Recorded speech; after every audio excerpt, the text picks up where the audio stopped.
बेरोजगार नौजवानों की भविष्य में एक सड़क का रोड़ा जो है वो सीईटी परीक्षा बनी हुई है। लगभग 3 साल पहले सरकार ने सीईटी परीक्षा को हरियाणा के अंदर ग्रुप सी और डी की भर्तियों के लिए इंट्रोड्यूस किया, लेकिन जो सरकार प्रत्येक वर्ष सीईटी परीक्षा कराने की बात करती थी, आज 3 साल बीत जाने के बावजूद भी कोई भी भर्ती सीईटी के माध्यम से ग्रुप सी और डी की पूरी नहीं हो पाई। सीईटी को लेकर जहां एक तरफ हरियाणा का नौजवान असमंजस में है, वहीं इस सरकार की इनकॉम्पिटेंसी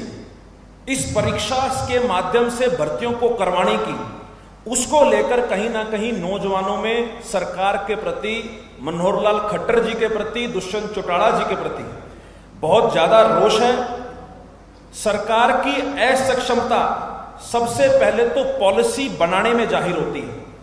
पूरे हिंदुस्तान में हरियाणा इकलौता ऐसा प्रदेश है जहां इस पॉलिसी के माध्यम से केवल 4 गुना अभ्यर्थियों को ही मुख्य परीक्षा में बैठने का मौका दिया जाएगा। अगर मैं शुरुआत की बात करूं तो जब यह परीक्षा हुई थी,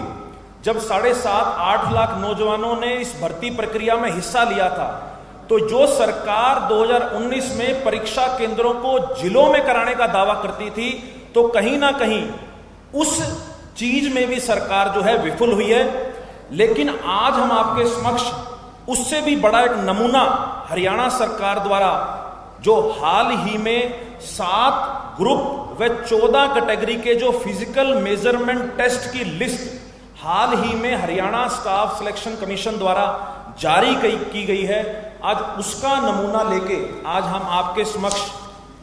पेश हुए हैं। सबसे पहले मैं आपका ध्यान, ये गुलाबी जो हमने टैग लगा रखा है, इस कागज की तरफ मैं आपका ध्यान आकर्षित करना चाहूंगा। 3 दिन पहले कट ऑफ लिस्ट जारी करी गई 7 कैटेगरीज के लिए, 7 ग्रुप्स के लिए और 14 कैटेगरीज के लिए। उसमें असिस्टेंट सुपरिटेंडेंट जेल फीमेल की जनरल कैटेगरी की कट ऑफ 80 रखी गई, जो इस कागज के अंदर लिखा हुआ है। उससे अगले कागज पे मैं आपका ध्यान एक अभ्यर्थी के रोल नंबर की तरफ भी आकर्षित करना चाहूंगा। उसी असिस्टेंट सुपरिटेंडेंट जेल फीमेल में एक अभ्यर्थी का रोल नंबर है 44589, और तीसरे कागज के अगर आप ध्यान दें तो इस अभ्यर्थी के सीईटी परीक्षा में 75.37 नंबर हैं, जबकि कट ऑफ लिस्ट 80 नंबर की है। तो यह सवाल हम हरियाणा सरकार से पूछना चाहेंगे कि इस प्रकार की गड़बड़ियां जो हरियाणा सरकार ने सीईटी के रिजल्ट में करी हैं, इसका जिम्मेवार कौन है। अगला केस मैं आपके समक्ष रखना चाहूंगा, यह संतरी जिस पे चिट लगी हुई है, फायर ऑपरेटर कम ड्राइवर का। इसके अंतर्गत जनरल कैटेगरी की जो कट ऑफ है, जो HSSC आयोग ने जारी की है, वो 47.50 है। और 47.50 कट ऑफ से नीचे के एक अभ्यर्थी जिसका रोल नंबर 23830 है, इस अभ्यर्थी के नंबर 47.34 नंबर हैं इसके सीईटी के अंदर। तो ये हम सवाल हरियाणा सरकार से पूछना चाहते हैं, जब एक परीक्षा की कट ऑफ आपने फिक्स कर दी, परीक्षा की कट ऑफ 47.50 है, तो कैसे 47.34 नंबर के अभ्यर्थी को उस परीक्षा में आपने पास किया, यह सवाल आज हम हरियाणा सरकार से पूछते हैं। एक तीसरा नमूना इसके अंतर्गत ही, एक डिप्टी रेंजर के अंदर जनरल कैटेगरी की कट ऑफ 82 है।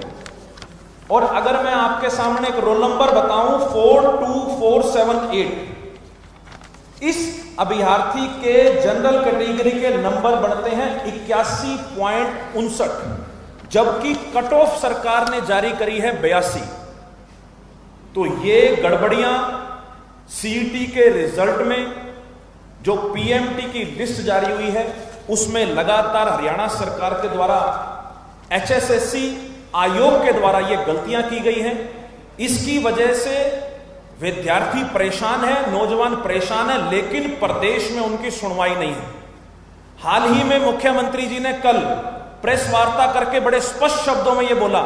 कि हम सीईटी को 4 गुना ही रखेंगे, लेकिन आगे आने वाले समय में इसमें संशोधन किया जाएगा। इसका मतलब कहीं ना कहीं मुख्यमंत्री जी भी ये मानते हैं कि सीईटी के अंदर,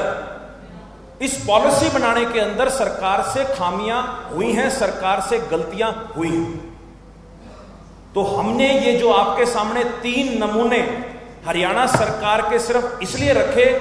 ऐसे हजारों केसेस हैं जिनके रिजल्ट्स सीईटी के जो आए हैं उनमें गड़बड़ है। इसके अलावा सोशो इकोनॉमी, ईडब्ल्यूएस और ईएसएम की वजह से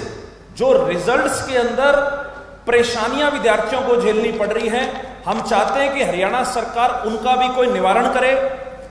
अभी कुछ दिन पहले सीईटी मुद्दे पर हरियाणा युवा कांग्रेस ने करनाल के अंदर सीएम आवास का घेराव किया। आपने देखा हजारों नौजवान पूरे प्रदेश से उठकर करनाल पहुंचे और मुख्यमंत्री जी से गुहार लगाई। वहां प्रदर्शन के दौरान हमने सरकार के नुमाइंदे, वहां के एसडीएम साहब को हमने ज्ञापन सौंपा और उस ज्ञापन के माध्यम से विद्यार्थियों की जो मांग है वो सीईटी परीक्षा को सभी के लिए मेंस परीक्षा में बैठने का मौका जो है हरियाणा सरकार को देना चाहिए। हमने ये ज्ञापन के माध्यम से मनोहर लाल खट्टर जी तक ये अपनी डिमांड पहुंचाई, लेकिन आज उस बात को लगभग 20 दिन निकल जाने के बावजूद हरियाणा सरकार की तरफ से, मनोहर लाल खट्टर जी की तरफ से इस पर कोई भी पहल नहीं की गई। सीईटी संघर्ष समिति के कुछ सदस्यों ने 2 दिन पहले दिल्ली के अंदर राज्यसभा सांसद दीपेंद्र सिंह हुड्डा जी से मुलाकात करी, हमसे मुलाकात करी और हम लोगों ने इस संघर्ष का अगला रास्ता क्या हो इसके लिए हमने रणनीति बनाई। और आज आपके समक्ष मैं हमारे इस संघर्ष का अगला जो रास्ता है वो मैं आपके समक्ष बताना जा रहा हूं। हरियाणा युवा कांग्रेस ने और एनएसयूआई ने हमने ये फैसला लिया है कि 10 जुलाई से पूरे प्रदेश में लोकसभा के मुताबिक सीईटी मुद्दे पर बड़े प्रदर्शन हरियाणा युवा कांग्रेस इस सरकार के सामने करने जाएगी। प्रत्येक लोकसभा में जिला सचिवालयों के बाहर बड़े धरने प्रदर्शन विद्यार्थियों को, अभ्यर्थियों को साथ लेकर हम लोग करने जा रहे हैं, जिसमें प्रदेश कांग्रेस नेतृत्व वहां पर हमें समर्थन देने और जो अभ्यर्थी हैं वो इसके अंदर पूरे बढ़ चढ़कर भाग लेंगे। तो पहला हमारा 10 जुलाई का सोनीपत के अंदर हमारा विशाल धरना प्रदर्शन सीईटी मुद्दे को लेकर हमारा रहेगा और उसके बाद 15 जुलाई को हमारा हिसार का कार्यक्रम रहेगा। इसी प्रकार से आने वाले समय में लोकसभा मुताबिक हमारे कार्यक्रम निर्धारित होते रहेंगे, लेकिन हम हरियाणा सरकार को यह चेतावनी देते हैं कि सीईटी मुद्दे के ऊपर आज हरियाणा के नौजवानों में सबसे बड़ी संशय, सबसे बड़ा अगर राजनीतिक मुद्दा भी मैं कहूं तो आज के समय सीईटी का है। हम दोबारा से हरियाणा सरकार से ये गुजारिश करते हैं, ये आह्वान करते हैं कि सरकार इस मुद्दे के ऊपर सरकार संज्ञान ले और सीईटी सभी अभ्यर्थियों के लिए क्वालिफाई किया जाना चाहिए, क्योंकि ये माननीय उच्च न्यायालय में भी इसकी 11 तारीख की एक रिव्यू पिटीशन बची है।